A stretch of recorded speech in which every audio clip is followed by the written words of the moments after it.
WikiLeaks founder Julian Assange has been arbitrarily detained by Sweden and the United Kingdom since his arrest in London on 7 December 2010 as a result of the legal action taken against him by both governments. The expert panel called on the Swedish and British authorities to end Mr. Assange's deprivation of liberty. I think the recommendation is quite clear. Respect his physical integrity and freedom of movement, and afford him the right to compensation.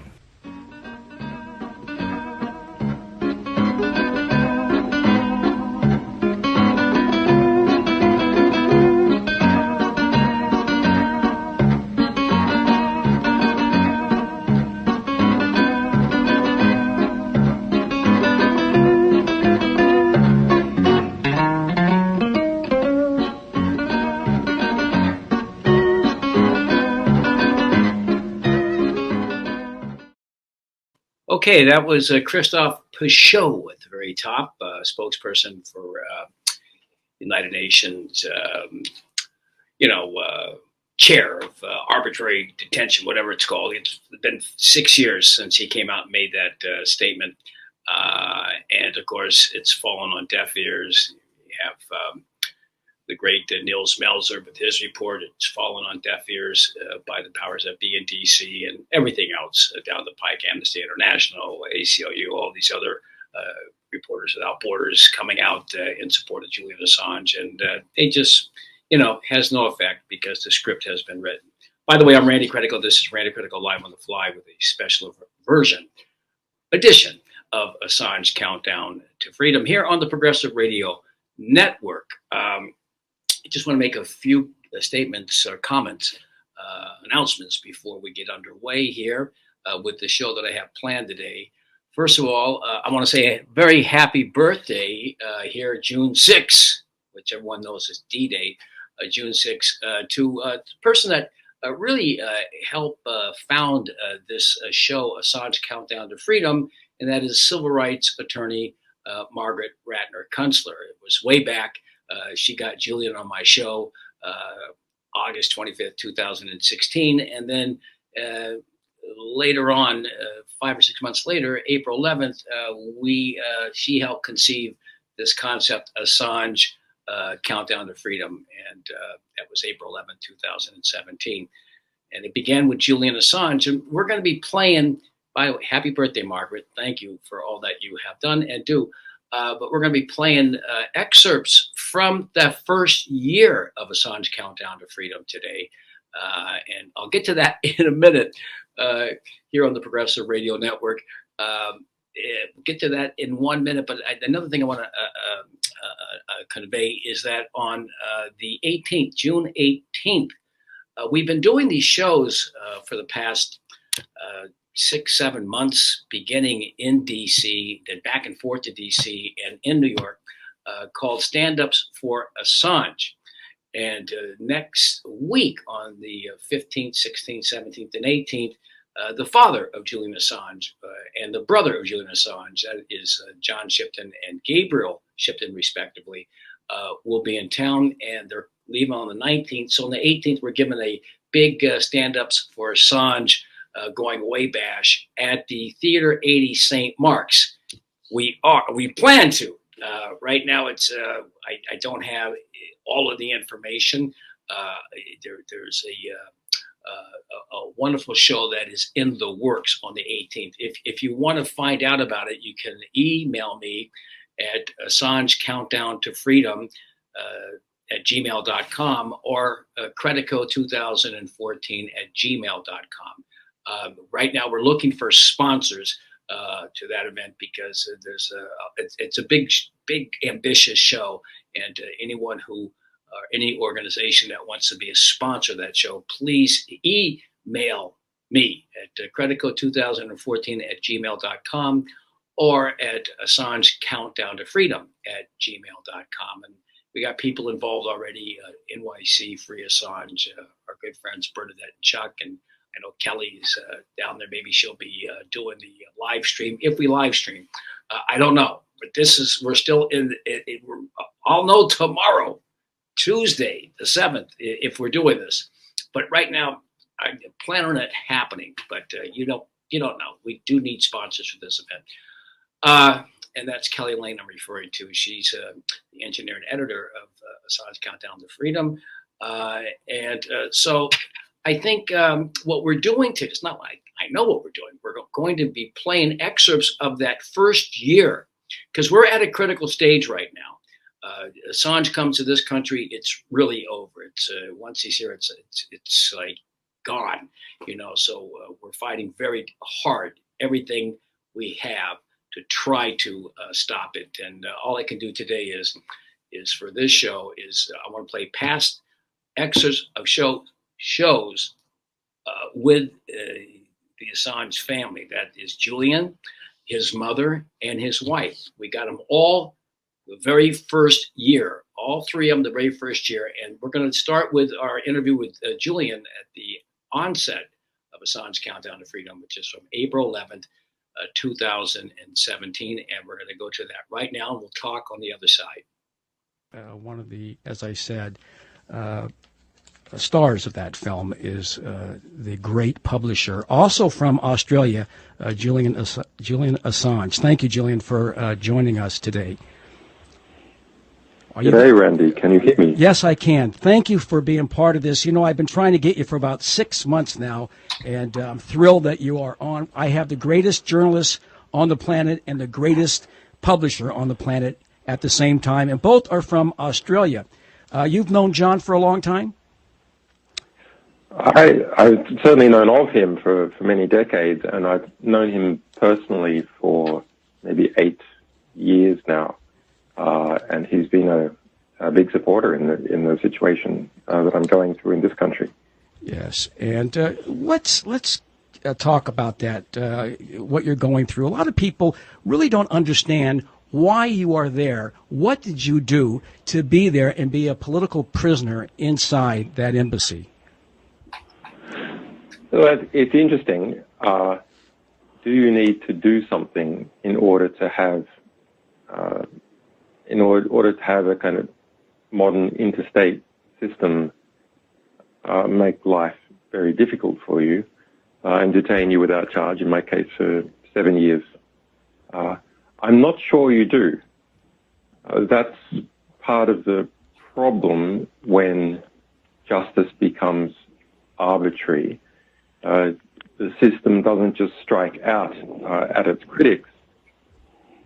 The institutions that comprise it are also fearsomely stupid, especially where they're engaged in secrecy, because excellence is not promoted by secrecy, because poor work can be covered up, or poorly performing contractors are not favored under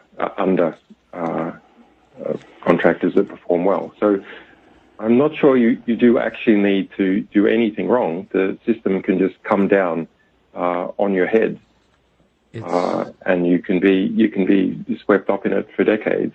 In my particular case, of course, I have rather specialized in my life since being a young teenager in provoking the hell out of it. So I do kind of understand that it's, in that sense,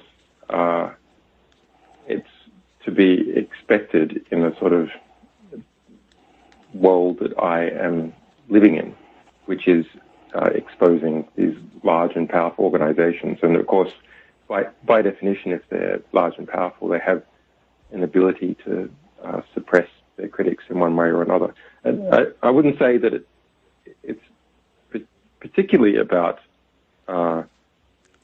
suppressing me individually, but the example is they're perceived as terrible.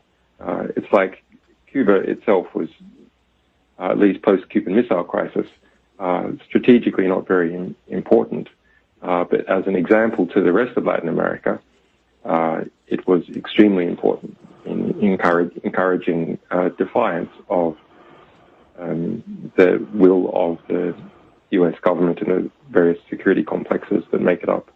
Do you, Julian Assange, believe that there's? I mean, I do. I mean, you mentioned this yesterday on another show about the modern McCarthyism. Could you elaborate on that? I should answer your previous question properly, because I'm sure your listeners will be irritated. It's just I answer this question so often, it becomes a bit boring to just kind of look at the facts. But WikiLeaks started about a decade ago, and we publish authentic materials, official materials from all around the world.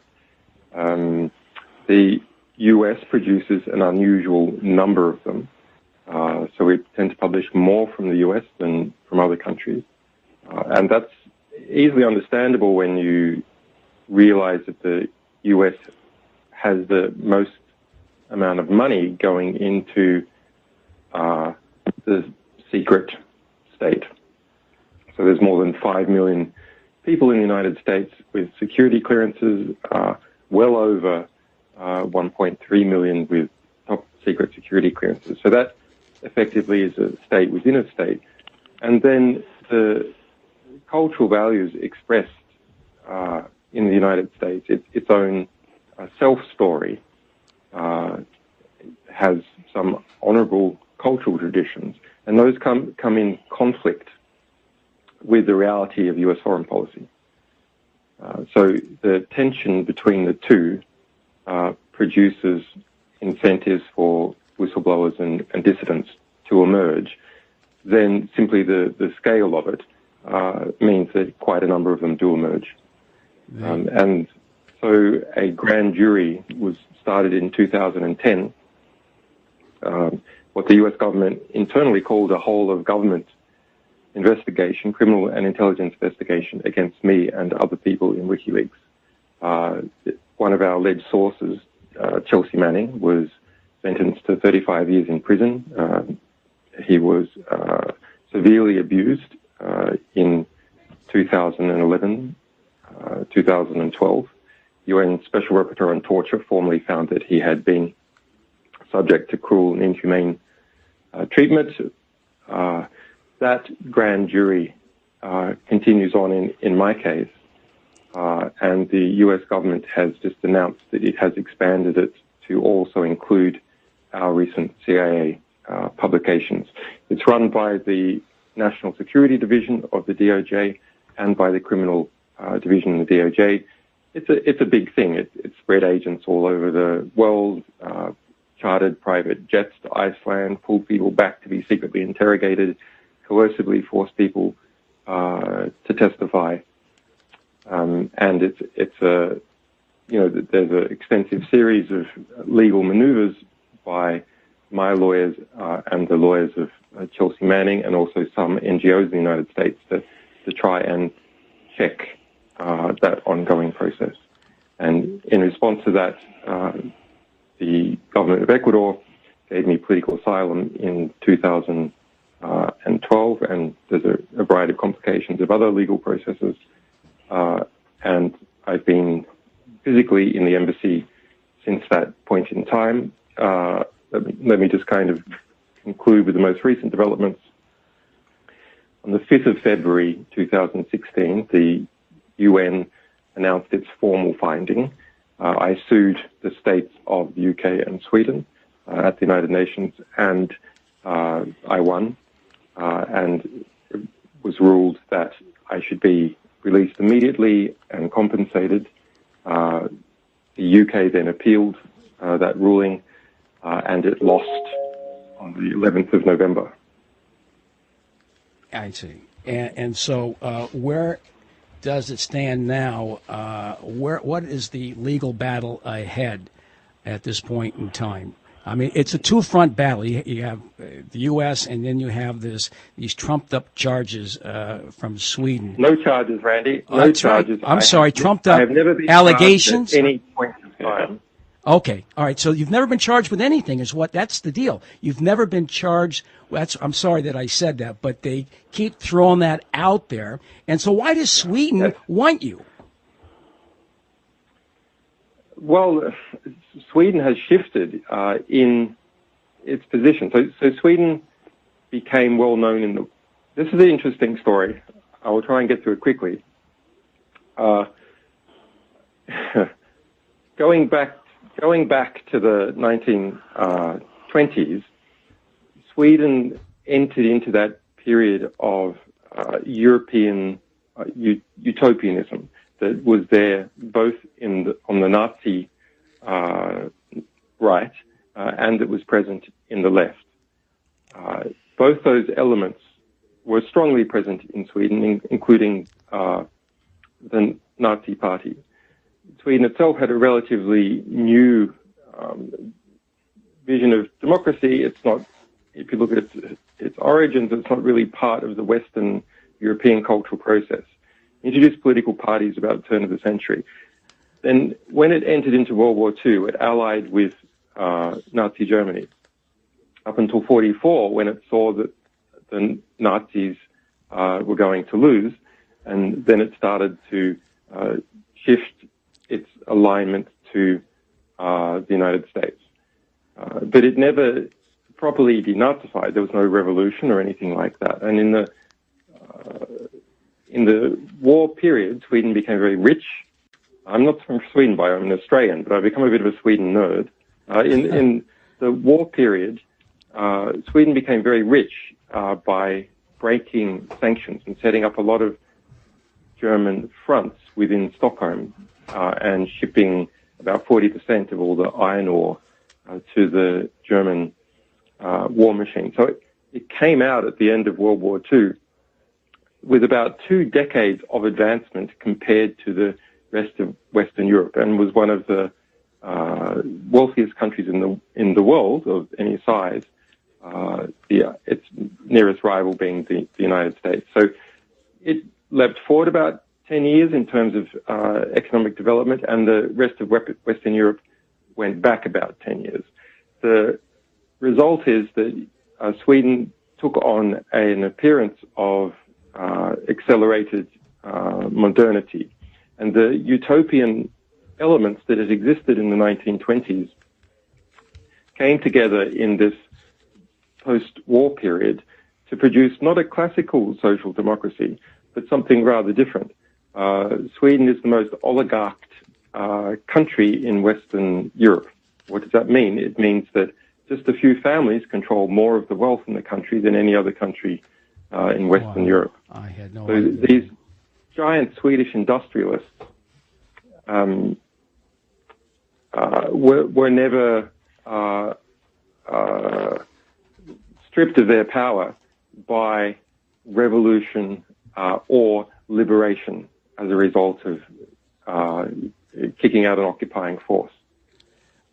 Instead, a system of a merger between the industrialists, the oligarchs, you would say, in a modern context, the unions and the political parties occurred.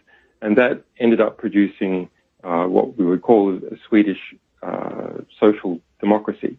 And that then became famous as something as a kind of political phenomenon to be envied. I think looking back, it's really rather questionable how true that ever was. But by the 1980s, it had shifted its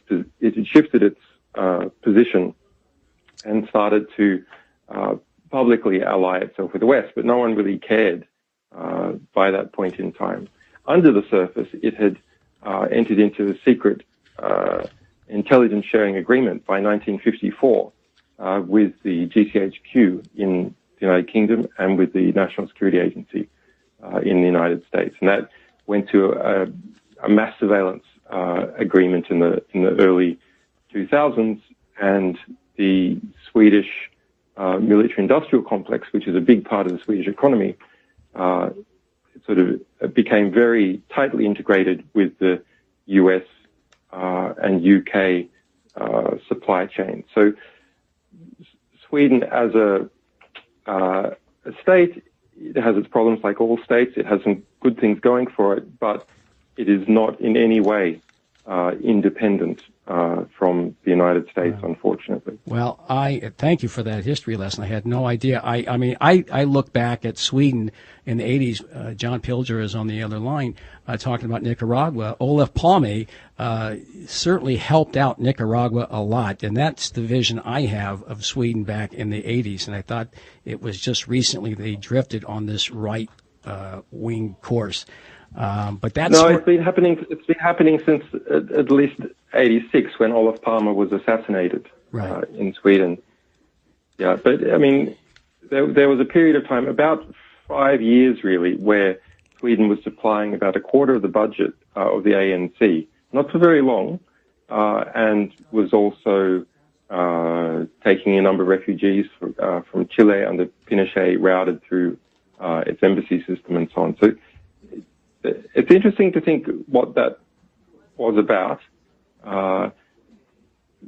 Sweden historically is a country of empire, but as Western Europe, other Western European countries got bigger, it hasn't been able to kind of seriously invade countries out of its borders for about 200 years now. But it does have a certain ideological, empirical ambition from time to time, and that has allied with particular other ideological or geopolitical tendencies in the rest of the world as time has gone by. But since the late 80s, it's been very much in the embrace of the United States. That's some analysis there. So they don't like to. They don't like to say it. I know they have this image of being some progressive nation like Switzerland being neutral. But I got to move away from that because we have 4 minutes left here. This is moving very quickly. We got less than 4 minutes. All right. So I have to ask. This whole thing about Russia and trying to vilify you as some agent of the Russians. It's complete garbage. What is your response to that? Well, it is complete garbage. We've published more than 600,000 documents about Russia, Vladimir Putin. Many of those documents have gone on to legal court cases, and books have been written about the Russian organized crime as a result of our publication. So it's just complete nonsense. If you look at what the allegations are about our non-electoral publications, well, about a year and a half ago, we published John Brennan's emails about last Obama head of the Central Intelligence Agency. The allegation there, that everyone doesn't say very much about it because it doesn't help them politically, is that those were hacked by a 16-year-old boy in the UK Midlands. And he had a pal in the United States who's about 22, who helped promote him. That's the allegation.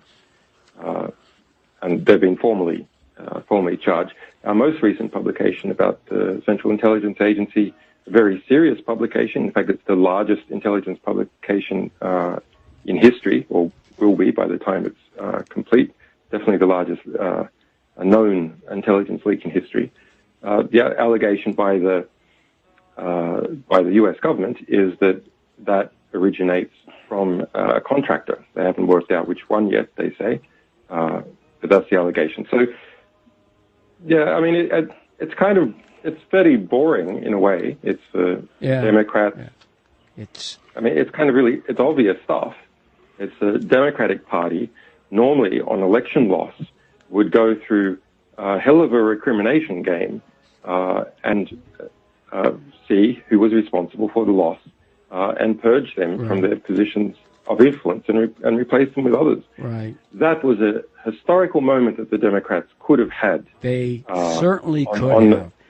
My opinion is this. They could have had that. They could have had it, but they were successful in hyping up this Russian narrative and thereby distracting from what would be the normal course of events. I would like to invite you back next week. This is just the beginning. I want to talk about Vault number 7, about Grasshopper. There's so much to talk about. We just barely broached some of the things that are on my notes here. I want to thank Julian Assange, the greatest publisher, man of great integrity, John Pilger, one of the greatest journalists around today. The two of you say goodbye to each other, and we'll... Randy, I'm not saying goodbye to Julian. John. I'm not saying goodbye Good to to hear John. you. But Randy, I just want to say it's Julian Assange and WikiLeaks that have returned honor to journalism. Julian is a truth teller, and that's what has upset those who continue what Goebbels called the big lie. I certainly agree with you. Thank you both. This has been a very quick hour. This is Randy Credico, live on the fly. Two great men from Australia. Thank you both, and we'll see you next week at the same time here on WBAI. Okay. Well, there you go, folks. There you go. I'm Randy Credico. This is Randy Credico, live on the fly. What you just saw is just amazing. And Kelly, the editor and engineer, was texting me saying, I can't believe this guy is in jail. Listen, as you listen to him, it really is quite astounding. And you become incredulous that this great mind is ensconced in a dungeon and shut down from doing what he does. It's, as I said before, it's Beethoven without a piano, Horowitz without a piano. It's Tolstoy without a pen and piece of paper. And WikiLeaks actually recorded it. That was from WBAI, and WikiLeaks did the recording and put the photos and everything. And that's what we're using right now, or we just used. And the next two videos we're going to show were both audios that were recorded by Anonymous Scandinavia. So these are all from the first season. We're doing it in sequential order. Coming up in just a minute will be our interview later on that year, June 6th or 7th, 2017, at the behest of Julian, his mother, Christine Assange, who went on to do the next couple of years, 6 or 7 interviews. But this is the very first one that she did. And coincidentally, like this one with Julian, John Pilger was on that show. So before I get to that, every one of these shows I do now regarding the Assange persecution, we play, and people need to see it and hear it, and that is an excerpt from Collateral Murder. So we're going to play that, and we'll be right back to set up our next interview. One shoot. Light them all up. 202 traffic, 260s. Come on, fire. Hey, Roger. Keep shoot. Keep shoot. Bushmaster 2-6. Bushmaster 2-6. We need to move time now. All right, we just engaged all 8 individuals. Yeah, we got 2 birds. We're still firing. Roger. Got him. 6 is a 2-6. We'll move, but we got both. Oh, I'm sorry. Well, I was bypass. God damn it, Kyle. All right. I hit my head. Okay. See that every day. Pass that around. And I can't imagine they really want to reopen that can of worms in Virginia at the trial, if there is a trial of Julian Assange, because that's going to be plastered every day in all the other crimes against humanity that the U.S. and the UK committed. All right, so we're going to take a quick break, and then we'll go right from this music, humoresque, into the interview with Christine Assange, and we'll talk after the Christine Assange interview excerpt.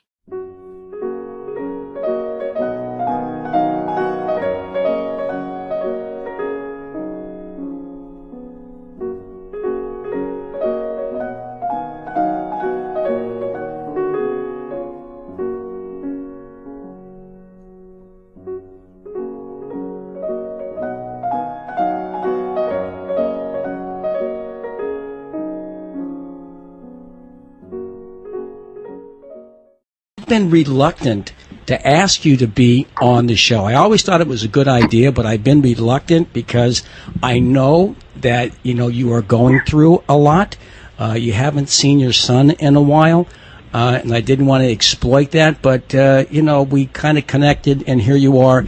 And I guess I should begin by saying, how long has it been since you've seen your son, Julian?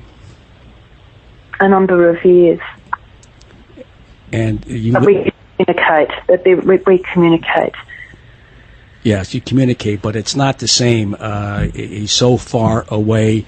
It must be difficult. It's not like, he's not in prison, but it may as well be prison. So I know that for a mother to be separated from her son like this, it must be grueling and a difficult road to hoe on a daily basis. It is. It's difficult for both of us and other members of the family, Randy. I don't think it's very hard to put into words this experience that we're going through over the last 7 years. I've been in periods where I've coped and periods I haven't. It tends to go up and down, as I guess Julian does as well. And it's very hard to communicate with your son when you know that every phone call that you're making, every text that you're sending is being listened to. You end up, or even every letter that you write, you end up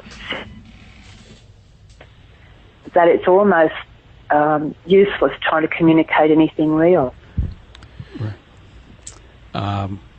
That must really take a toll. So you will not be. It'll be 5 years this coming Monday. 5 years. Can you believe he's been there for 5 years at this point in time? No. The idea is horrifying to me, actually. That he, particularly, we know that he's been detained 7 years without charge, but 5 of those have been in the Ecuadorian embassy, and we thank the people of Ecuador for their protection. But during those 5 years, Randy, the UK government and the Swedish government have refused all of Julian's requests for the normal 1 hour a day of life-giving fresh air, exercise and sunshine. It's a human right abuse of the grandest order. Anyone who's involved with refugee rights around the world should be highlighting this case. Here we are in a supposedly Western free world, interning someone without charge and then denying them the rights that even people in third world prisons get, and including the right to have medical tests. He had a very bad shoulder with deep chronic pain for years, and they've even refused to allow him to have an MRI test. Mrs. Assange, this is Dennis Bernstein here with Randy Credico. Let me just ask you this question. Do you remember the last time you were able to give your son a nice big hug? Yes, 4 years ago. Could you tell us what do you remember? Was it 4 years ago?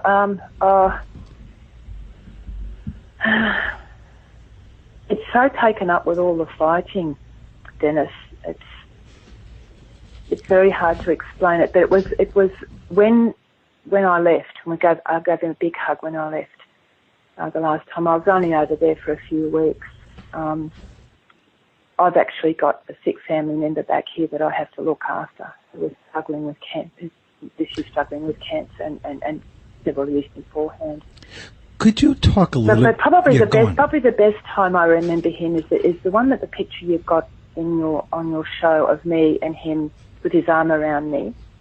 That was when he'd just gotten out of prison, and I'd gone over there to campaign for that. And we were out in the snow at about 3 o'clock in the morning outside of the place that he was staying. And I was with an Australian television crew, and we were all Aussies together in that moment. And I was giving him a big hug, and they were cheering, and it was a really good moment because it all feels so far away and so foreign. But for us all to be there together, and for me to hold Julian with his countrymen around giving support was a really good moment. And could you talk a little bit, now that we've got Julian's mom on the phone, could you talk a little bit about sort of his first shinings, the first clue that he was going to be perhaps a interesting person, a troublemaker, somebody who was really interested in public affairs? Well, how do you remember that beginning? Well, Julian, I don't think there was any one point at which it happened. Julian had always been an incredibly curious child. I'd always wanted to know why, wanted to know how things worked, and I actually encouraged that as a child. He, rather than if he would ask why something would work, rather than say, this is how it works, I would ask him, how do you think it works? And then we would, even as a little kid, explore theories at his age level about how something would work. And he was very turned on by all that. Later, and I also read him a lot of books. From the time he was a baby, he was read books every day, from fairy tales, Greek legends, and the adventure heroic classics, Tarzan, for example, where good was triumphing over evil, and there was heroic adventures. And the justice part of it was not through any form of ideology. It was just about through empathy and fairness in everyday life. So I think all those things together, and he came from a creative background. My husband and I were involved in the theatre. So all that was the background that enabled him to look at, to sort of explore justice and why and power to change. And at around, I can't remember what age it was, but specifically with WikiLeaks, then he wanted to know how the world worked. He wanted to be a physicist because he wanted to know how the world worked. He wanted to get to the bottom of it.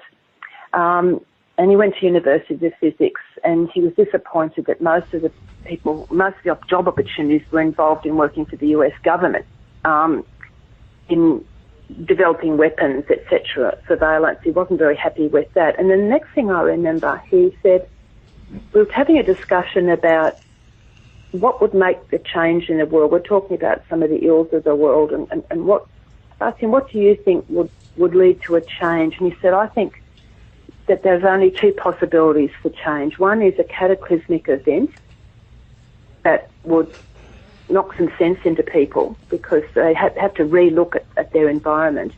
Or the other one was technology. And I think WikiLeaks was the result of the technology that he saw would change the world. And you said something very interesting. It wasn't about grand things, but fairness in everyday life. Can you think of like one of those everyday examples that sort of blossomed into the Julian Assange that we know in terms of his vision now for information? Well, not anything specific in forms of day-to-day life, but just generally with people that we were dealing with within the family or neighbours. We wouldn't walk past somebody who was lying in the street, for example. If there was someone lying in the street, whether they were drunk or whether they were in a drug overdose or whether they were sick, we would stop and would ask them if they were all right. And Julian continued that. We were in a situation where we were helping some people involved in a justice situation, and Julian was right in their boots and all, defending people. I don't want to go into it, but it was to do with the court system. But also, you know that when he was a young teenager, he was very interested in computers. And so I bought him a computer, and he went exploring on it, and later on he joined up with some other young people. And as there's not a lot available in terms of challenging and adventuring in the suburbs, although we live just outside the city in the hills, it's sort of still a suburb, these young, very bright friends of his were challenging themselves on computers, and one of the ways they were doing it was to what they call look-see hack, which was they'd break in, they'd look at things, they wouldn't damage anything, just look in and then let people know, look, your system's insecure, we're just letting you know this. Now, during the process of doing that, I remember during the Gulf War that he got in and had a look, and he told me, he said, there's stuff going on here that's not right. There are people doing things that are not right here. And we're not being told about it. It's not coming out in the media that way. And I think that also galvanised him into his concept of WikiLeaks, which was basically a concept around really good media. And that is that the media hold the governments and corporations through investigative truth responsible to the people. He has done an incredible job. We are much better off. We are more knowledgeable about our government's evil actions around the world. And obviously he's being penalized for that. And first of all, he's been vilified by these phony allegations. How did you react when these allegations came out of the Swedish government prosecutor's office? Well, I remember the time very exactly. It was about 11 o'clock at night. I got a phone call, and the person didn't even introduce themselves. They just said, "Mrs. Assange, how does it feel to have your son charged with double..." Something was that. I think it was charged, but he wasn't charged, so it must have been an allegation of double rape. And straight from my solar plexus, I just said, he didn't do it, he's been fitted up. And because I know my son, and everyone says, oh, they know their son, but I know that Julian wouldn't do it. And but then I had to go through the whole process investigating the case, because to defend him, I had to know exactly what was going on. So like those who've defended him with knowledge, we had to trawl through all of the Swedish prosecution stuff to find out the basis of these allegations, and what we found was a complete and utter fit-up. And that was a horrifying feeling that your son would actually be set up on something as serious as a rape allegation, purely because he published the truth about corrupt power. There you go. Christine Assange, what a powerful interview that was, and what a powerful woman she is. Brilliant.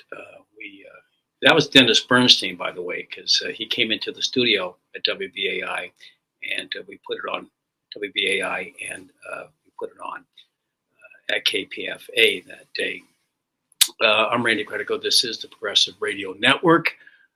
This is a special edition of Assange Countdown to Freedom, joined by Kelly Lane down in North Carolina. And let's see, we're going to play one more clip here. But before we do, I want, what's going on right now in Eastern Europe, Ukraine, Russia, whatever. As you see this becoming something that we've seen before, which is a prolonged conflict where people make a lot of money in the arms industry. And Julian talked about this in 2010 or 2011 about what was going on in Afghanistan, that 20-year quagmire. People got very rich. So we're going to play just a real short clip of that and come back and set up our next interview. Because the goal is not to completely subjugate Afghanistan. The goal is to use Afghanistan to wash money out of the tax bases of the United States, out of the tax bases of European countries, through Afghanistan and back into the hands of a transnational security elite. That is the goal, i.e. the goal is to have an endless war, not a successful war. There you go. So, I mean, what's happening now? What's happening right now? I mean, that's why they don't want him around. They don't want him around. That brilliant, gentle, peace-loving individual they don't want around.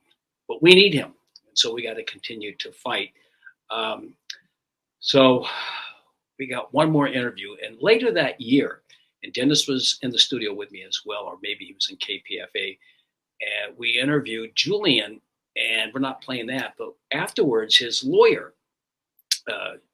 now his wife, Stella Morris, now Stella Assange, but Stella Morris back then was on the show, and he handed the phone to her to explain a case that was before the OAS. And you realize what a brilliant individual lawyer she is. And we're going to play that. I think we'll play a little bit of music if we have a suite by Shostakovich, and we'll come from there, go right into that interview, and then come back with some closing remarks.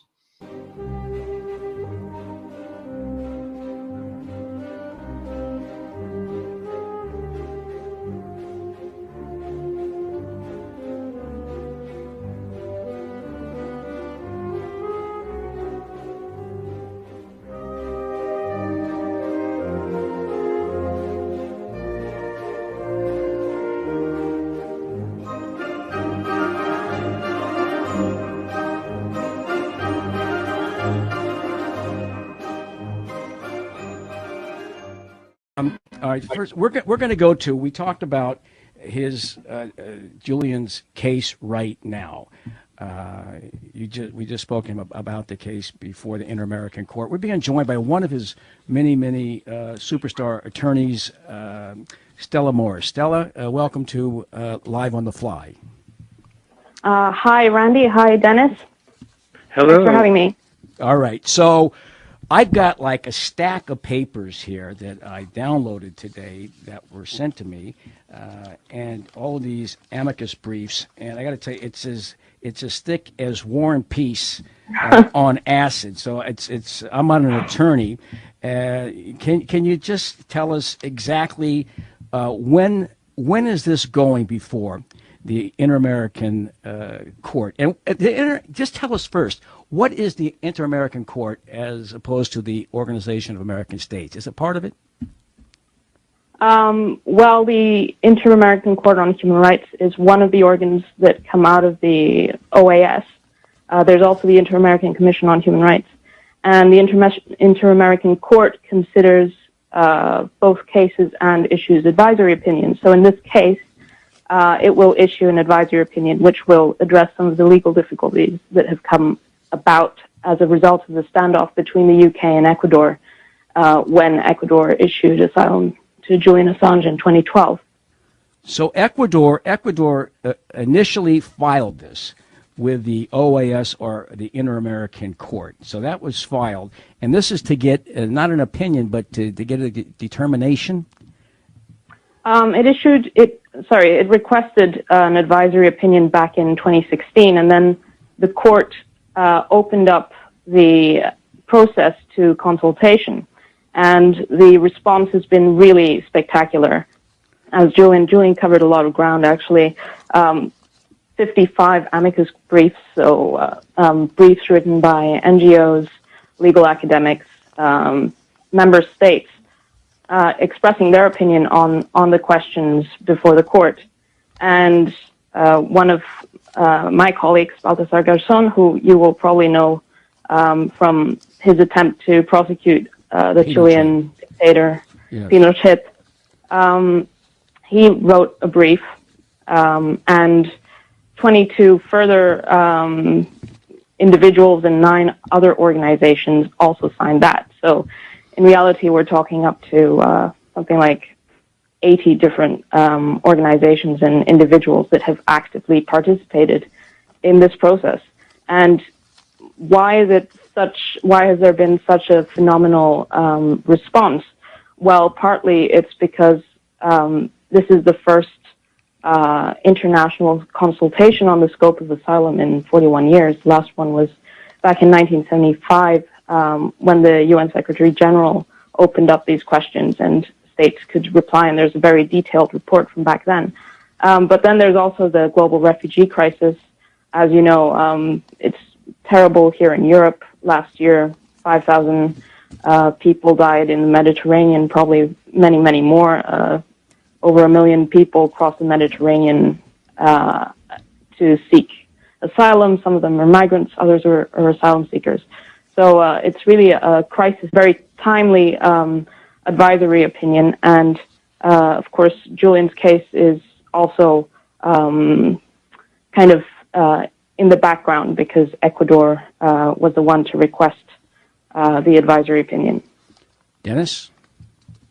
And this, for instance, this opinion could offer some kind of remedy to, for instance, there is now hell being paid by those folks who are fleeing, say, from Central America through Mexico to the United States and are being prevented even from applying for asylum under U.S. law.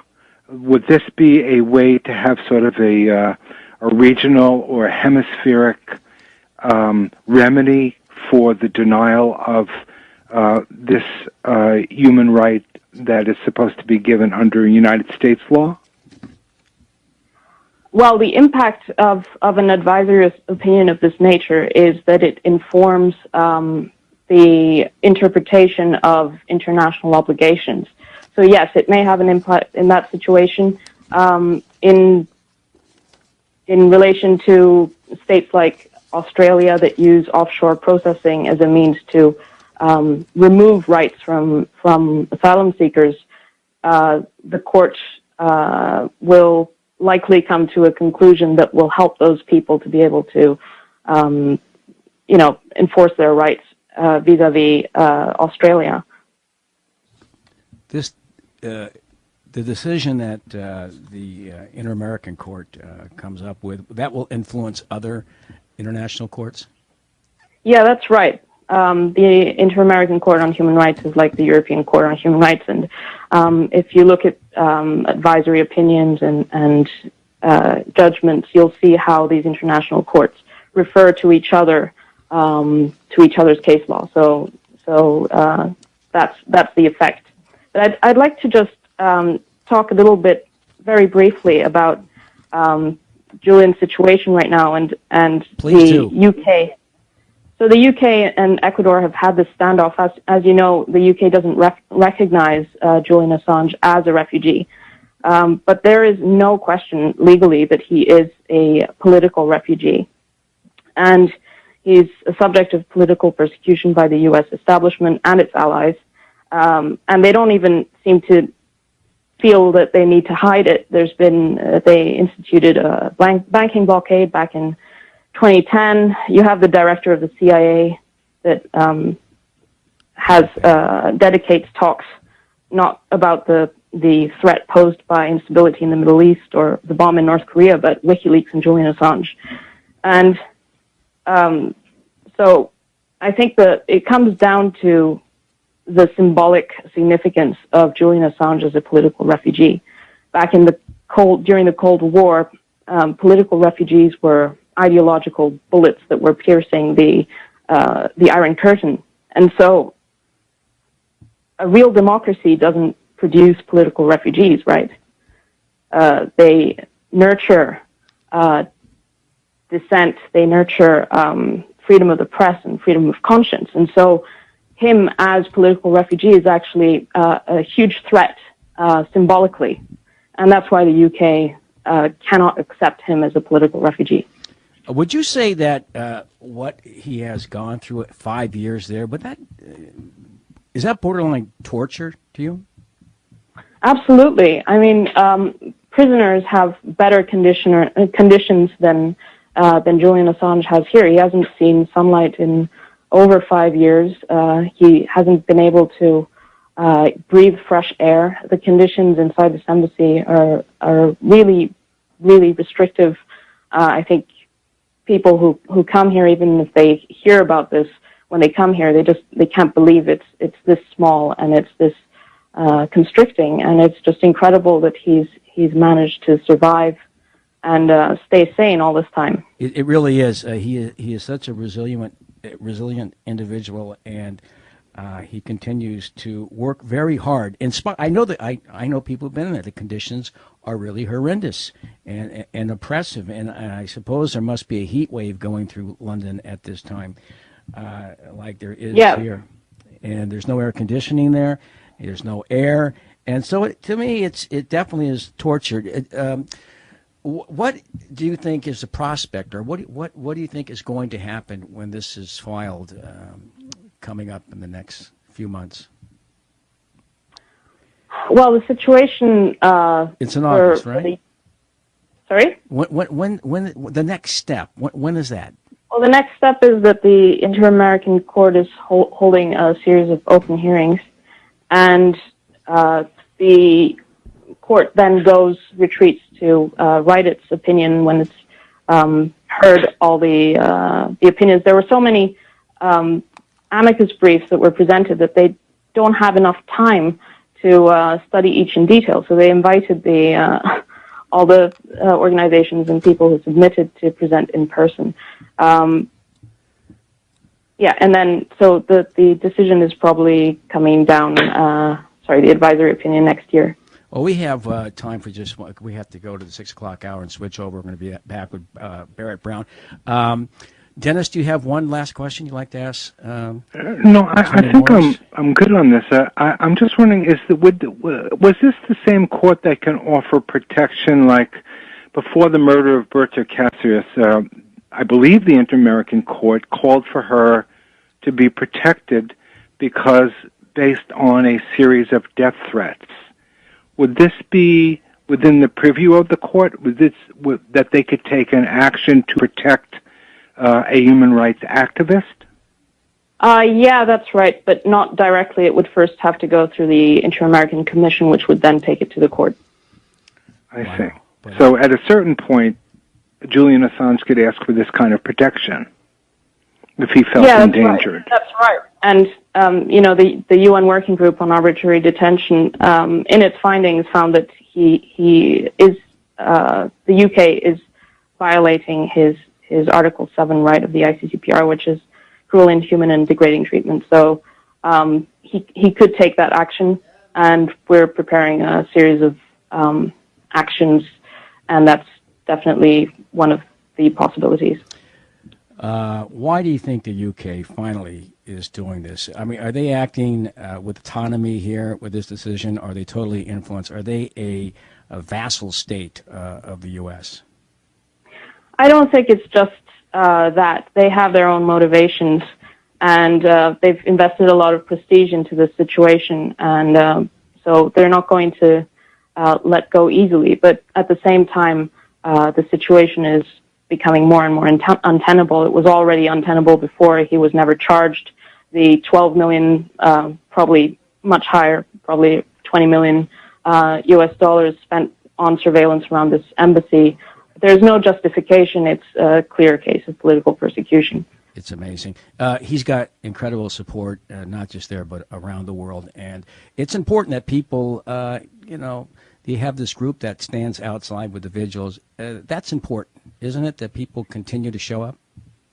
That's incredible. And they talk to the people who are passing by. The embassy is right next to Harrods, which is a big London department store. And they've been here for 5 years. And, they have incredible stories to tell themselves.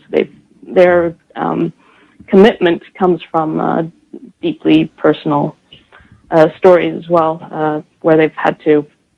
Well, as long, yeah, and sorry. It's right around the corner from an espresso shop there, on Cromwell Avenue, I believe. Listen, we're going to continue here. I can tell you that. As long as I'm at WBAI, we will continue to give it all we can for Julian Assange and for what he stands for. He's a real hero. That was Stella Assange, Stella Morris back then. I'm Randy Critical, live on the fly with a special edition of Assange Countdown to Freedom. We're going to take a quick break here. Say goodbye to our New York listeners here, a little bit of Nils Melzer, and we'll come back with some closing thoughts for the rest of the world.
Okay, that was Nils Melzer, Letting Go.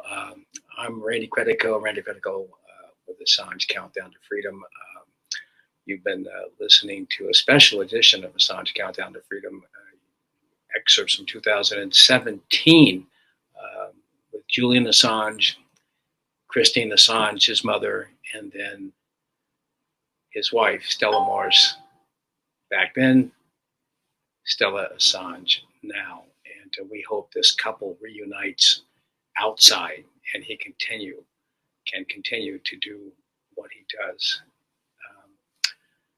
I want to thank Kelly Lane and thank everybody who's been involved with Assange Countdown to Freedom over these 5.5 years. It's been a long journey. We've been doing this, folks, on fumes. Really, nobody makes a salary here. We've done, 200 plus shows. We organize, we're out there, we do these events, as many different things as possible. But like I said, I'm the worst fundraiser in the world.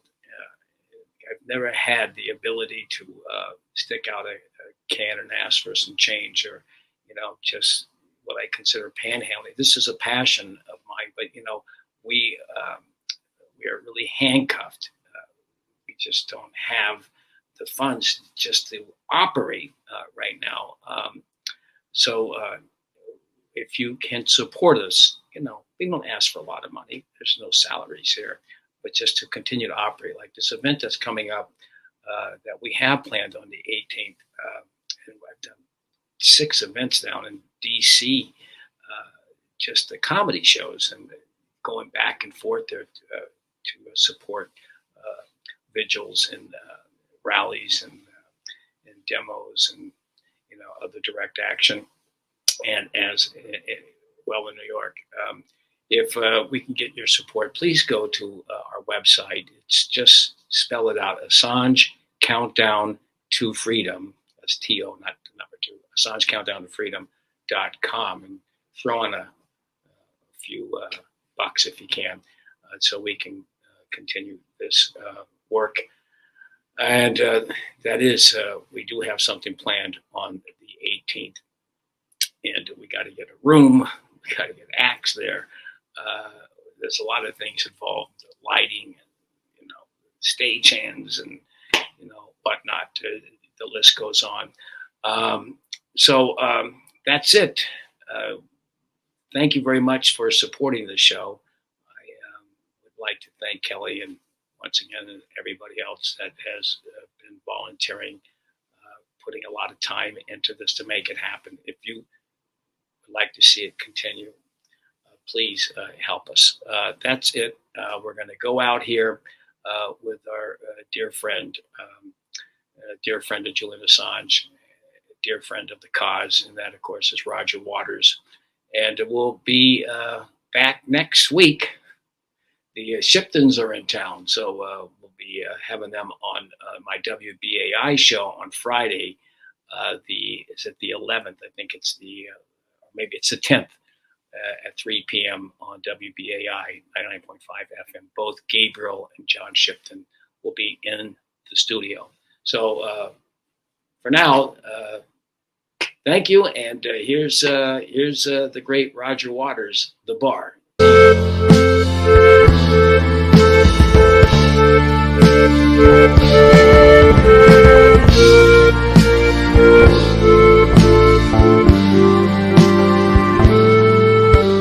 Does everybody in the bar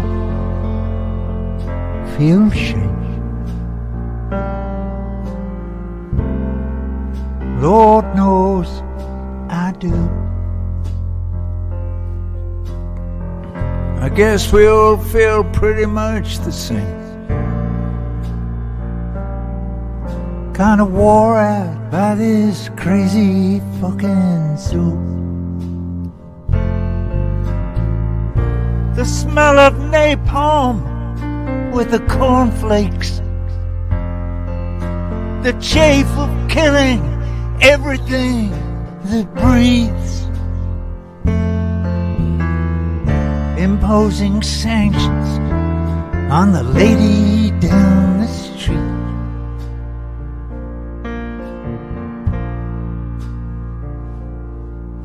Till she takes the hint and packs her bags and leaves.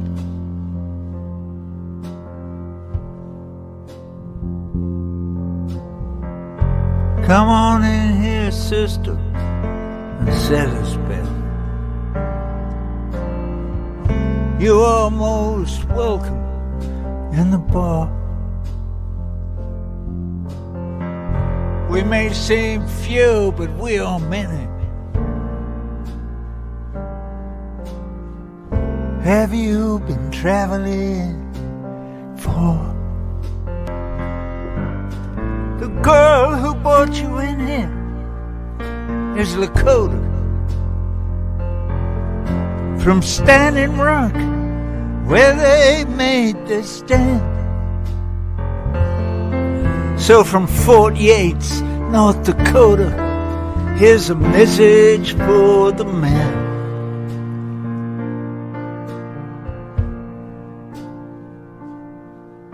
Would you kindly get the fuck off our land?